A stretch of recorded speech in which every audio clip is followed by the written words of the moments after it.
Okay, welcome back to the third part of One Man's Faith. We're starting a series on our adversary, who we call Satan, but actually that's not his name. The Satan is a description of who he is, the adversary, the opponent. If there is a name for him, I believe it's the Hebrew name that is shown in Isaiah 14, and that is Hillel. Okay, I believe that was his name, and that he lost that name when he fell, because you never hear that term used anywhere else in the Bible. Okay, now another thing too, just as a caveat, I want you to know, I'm trying to stick with what the Word of God tells me, not what anybody else has told me. Okay, I'm looking at what the Word of God says, because that has to be our source. Okay, we can think other things, but what does the Word say? And so that's why I'm saying, and based on what I read you in Job, it is the Satan, which is a description. Okay, it is not a name. I don't believe that's his name. Now, yes, my Bible takes ha-Satan and translate it as Satan, not the Satan. Everywhere else you see the ha, you will find there is a the in anything else. So, excuse me, I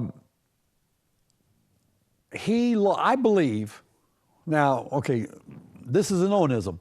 I believe he lost his name, and he isn't called by a name. He is called as the Satan, the devil, as we'll see here in a few minutes, the serpent, and the dragon. Never a name is used for him. And I'm trying to show you this in the Word of God, okay? And so we were looking at Ezekiel 28, where it talks about this individual, and he's called there the king of Tyre in that prophecy, and who he was, and one of the things he's called there is the anointed cherub, okay, or the cherub that covers. Those are the two terms used for him in Ezekiel 28. I think it's 11 through 14. Starts with verse 11, then goes down. Okay, and so we were just looking at what is a cherub. And a cherub has the appearance of a human. He's a human form, in a human form. They have 4 faces and 4 wings.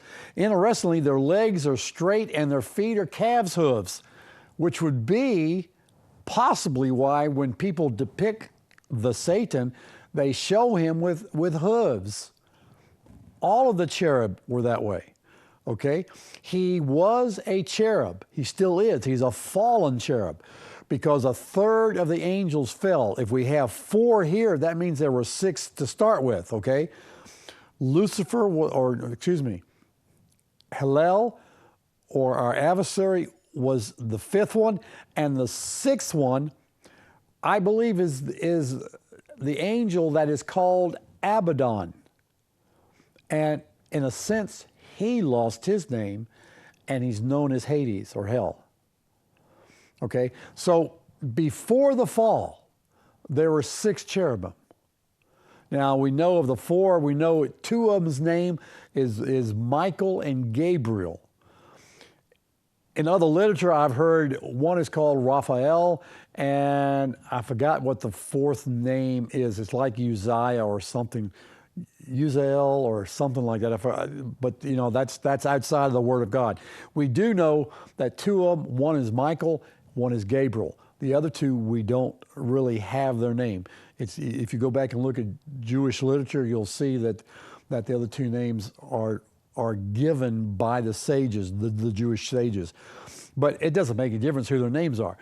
There are 4. Then there is Hillel, which became the Satan and Abaddon. Okay, so they would be the sixth. Now that's based on the fact that a third fell. If a third fell, then I would think a third of even the cherubim fell, and that appears to be because Abaddon and Hallel are mentioned, throughout the Word of God, and we have to say that our adversary is powerful. Okay. He doesn't have authority, or the authority he thinks he has or wants to have, but he does have power. Okay? So we can't just snub our noses. We have to understand how to deal with him. Okay, so that was who the cherub are. Now, as we saw in Ezekiel 28, our adversary was a seal of perfection, okay? He was a beautiful creature. He had all wisdom. He was full of wisdom. No wonder he knows so much about us and can sneak around and bring his schemes. He was perfect in beauty. Every precious stone was his covering. It's hard to picture all that, but he was probably the most beautiful creature that was created. And twice, hear me on this, twice in Ezekiel 28 it says he was created. Okay, so he's not human. And even though this is a prophecy in Ezekiel 28 to the king of Tyre, the description of this king is that he was created. So it's not a human he's talking to. Plus, the king of Tyre could not have been in the Garden of Eden. And Ezekiel 28 definitely tells us that in verse 11, 12, 13, and 14, in that area, it says you were in Eden, the garden of God. So it can't be talking about a human. So therefore, that's why this is a description of our adversary, who he was. Who he was. Now, in verse 15 of Ezekiel 28, it says, you were blameless in your ways from the day you were created until unrighteousness was found in you. So something happened, and our adversary fell because he was blameless until the day unrighteousness was found in him. Okay? What's that unrighteousness? That's the next question, all right? Well, to find that, we can go to Isaiah 14. Back to Isaiah 14. We had read previously verse 12, how you have fallen from heaven, Hallel, star of the morning, son of the dawn. You have been cut down to the earth. You who have weakened the nations. But you said in your heart, okay, here's where it comes. You said in your heart, I will ascend to heaven. I will raise my throne above the stars of God. And I will sit on the mountain of the assembly in the recesses of the north. I will ascend above the heights of the clouds. I will make myself like the Most High. This is the unrighteousness that was found in him. Do you hear that? Do you hear those things? Can you grasp those things? I will ascend to the heaven. I will raise my throne above the stars of God, or all the angels, okay? I will sit on the mountain of the assembly. I will ascend above the heights of the clouds. I will make myself like the Most High. That is what was in our adversary. That is what was found. That was the unrighteousness. And verse 15 says, nevertheless, you will be thrown down to Sheol, to hell, to the recesses of the pit. Okay? This is being talked about our adversary. Our adversary. What happened to him? Revelations 12 gives us this information. It says, and there was war in heaven, Michael and his angels waging war with the dragon. The dragon and his angels waged war, and they were not strong enough, and there was no longer a place found for them in heaven.